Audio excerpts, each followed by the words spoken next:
Ella Hooper was 17 when Killing Heidi released their debut album Reflector, which went to #1 in Australia in 2001 for Arias. 17 years later the band has reformed and is touring again.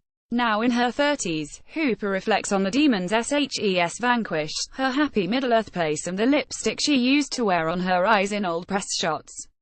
What's thrilling? I'm a weird reader. I usually don't read anything from start to finish. I usually have 3 or 4 books on the go and rotate them. It's possibly a result of growing up in the information generation. My brain is too fried to stick with one thing for very long, so I dabble. Right now I'm reading Big Sur and the Oranges of Hieronymus Bosch by Henry Miller. I love Henry Miller. It's a bit of an unexpected one from him. It's more reflective. It's about his later life period living up in Big Sur. It's, dare I say, much more of a down-to-earth version of Henry Miller than what we get in the tropics. Tropic of Capricorn, Tropic of Cancer. It's about his artistic practice, his life, his wife and his kid. It's just so spot on for me, looking back on a career and isolation and his process. I am in a really reflective phase and I feel like I'm partly tying up loose ends and closing a loop with revisiting Killing Heidi. It is something I never thought I would do, but it's been incredibly healing and empowering. I've been able to prove some things to myself and vanquish some demons, all while having a ball and finding the joy of performing that music again. Having such a successful first band when I was very young, I really appreciate it and I wouldn't trade it for anything. You question whether it's all a matter of luck and timing or whether you actually have the goods. Whether your talent can ever surpass what you achieved as a young person, whether you actually are any good at what you do or whether it's the novelty factor of being so young. You haven't really gotten to know yourself yet and you have all these accolades and adoration for something you haven't really sweated on. Then when you grow up and you really do try on other projects and they are nowhere near as successful, it's an interesting ride. I'm finally realizing, it's all fine. Naivety is a wonderful thing, and when it's matched with a bit of natural talent, which I now accept I have, you break all the rules because you don't really know them. That's a golden period. The other book I'm excited about is Writing Better Lyrics by Pat Patterson. This guy is the closest thing to a guru of songwriting that there is, and I've done a few Faceto Face workshops with him. He's taught Gillian Welch, John Mayer, some incredible artists, about the rules and tools of songwriting. I'm a bit of a hippie when it comes to inspiration and it all comes from a murky wishy-washy place. But the tools and rules Pat puts for some things are just exceptionally proven and helpful. When it comes to beauty, I'm excited about Beauty Range Hourglass. I love the whole range. I love everything about the brand from the packaging to the product.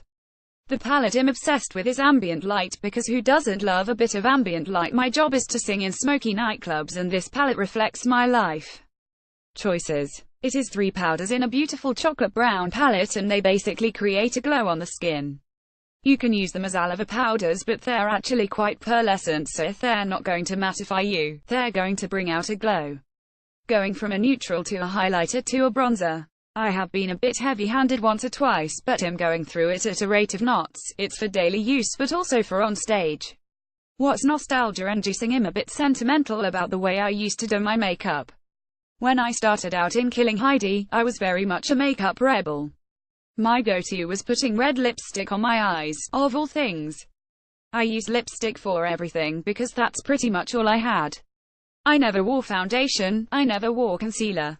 I look back at my press shots and think, oh there's a big pimple, that's nice, just shining through. These days I would try to look a lot more immaculate, but back in the day I really loved how I didn't look anywhere near immaculate because that was the message of Killing Heidi. It was celebrate your flaws, don't hide them. It was really kind of cool. I was using one red lipstick for my blush, for my eyeshadow, for my lips. I'm definitely sentimental about Wise Child by Monica Furlong. It was a real coming-of-age book for me about a powerful young girl who was raised by a witch called Juniper. She is initiated into a world which SHES not sure about. When I think about that book, one think about my childhood and my esoteric leanings and fantasies about natures, religion, witches and ritual and magic and how they all tied into becoming a woman and learning about your cycles.